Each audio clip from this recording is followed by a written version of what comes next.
Share করব কোনো রকমের বেকিং পাউডার ছাড়া এরকম ফুলকো ফুলকো পিঠা রেসিপি। এটাকে বুলবুলি পিঠা বলা হয়।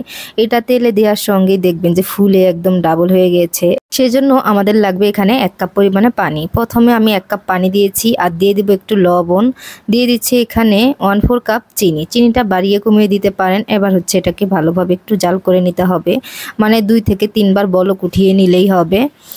এবার লাগবে আমাদের 1/2 কাপ সুজি। আমি এখানে 1/2 কাপ সুজি দিয়ে দিব। এবার দিয়ে দিব জাল করে রাখা পানিগুলা। তো আমি পানিগুলা অল্প করে দেব আর এটাকে মিক্স করে নিব। তো এইভাবে করে হালকা করে মিক্স করে নিচ্ছি। চামচ দিয়ে আমি হাত দিয়ে ধরতে গেছিলাম কারণ এটা গরমই রয়েছে। এখন হচ্ছে দিয়ে দিতে হবে এখানে 1/2 কাপ পরিমাণে ময়দা। ময়দা দিয়ে ভালোভাবে করে মিক্স করে নিতে হবে। তো একটা ডো বানিয়ে নিতে হবে, ঠিক যেরকম আমরা রুটি বানাই ওই রকম করে একটা নরম ডো বানিয়ে নিতে হবে। খুব বেশি নরমও না আবার খুব বেশি ভারীও না। তো ভালোভাবে করে হাত দিয়ে আমি মথে নিয়েছি। এবার হচ্ছে এগুলাকে রুটি করে নিতে হবে। তো আমি ছোট সাইজ করে নিচ্ছি, আমি একটু লম্বা টাইপের করে নেব। তো আপনারা চাইলে কিন্তু এটাকে গোল করেও নিতে পারেন। তো আমার কাছে মনে হয়েছে যে লম্বা করেই নিই, লম্বা করে নিলেই ভালো হবে।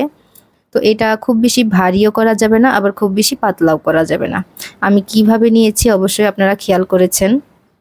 তো এটা নেওয়া হয়ে গেছে। তো একইভাবে আমি সবগুলা পিঠা এইভাবে করে নিয়েছি। এটা যখনই তেলে দিবেন একদম ফুলে ডাবল হবে আর খেতে যে কি পরিমাণের মজা এটা। তো এখন হচ্ছে আমি কড়াইতে তেল দিয়েছি। তো পরিমাণ মতো তেল দিয়েছি। তেলটা যখন গরম হবে ভালোভাবে তখন কিন্তু পিঠাগুলা দিবেন। ঠান্ডা অবস্থায় দিতে যাবেন না, তাহলে কিন্তু এগুলা ফুলবে না।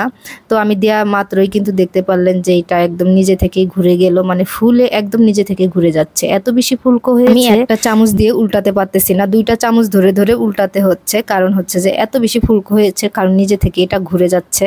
পর্যায়ে চুলা রাসটা মিডিয়ামে রেখেছি, রেখে সবগুলো আমি একইভাবে ভেজে নিব। তো কালারটা খুব সুন্দরভাবে এসে গেছে। তো আপনারা কোন জায়গা থেকে ভিডিওটি দেখছেন অবশ্যই কিন্তু কমেন্ট করে জানাবেন, যাতে করে আপনাদেরকে ধন্যবাদ দিতে পারি।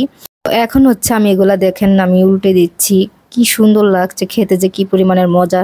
চাইলে কিন্তু আপনারা এটা চিনি ছাড়াও বানাতে পারেন। চিনি ছাড়া বানিয়ে এটা কিন্তু মাংসের ঝোল দিয়ে অথবা মাংস দিয়ে খেতে পারেন, খেতে অসম্ভব মজার হয়। আবার চাইলে আমি যেভাবে চিনি দিয়ে বানিয়েছি এভাবে করেও বানাতে পারেন।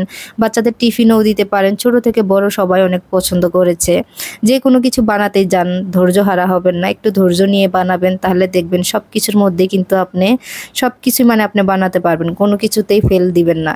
প্রথম আমিও এরকম ছিলাম, ধৈর্য হারা হতাম। কোনো কিছু বানাতে গেলে বেশি তাড়াহুড়া করতাম, যে মনে হয় বানাতে গেলেই পারবো। কিন্তু ভালোভাবে কোনো কিছু না দেখেই হুটহাট করে বানাতে গেলে এটা আসলে নষ্ট হয়ে যায়। যে কোনো কিছুই বানাতে যাওয়ার আগে ওটা আগে ভালো মতো দেখে নেবেন, তাহলে দেখবেন যে আপনিও পারবেন বানাতে। তো সবাই ভালো থাকবেন, সুস্থ থাকবেন। আজকের মতো এখানেই বিদায় নিচ্ছি। আল্লাহ হাফিজ।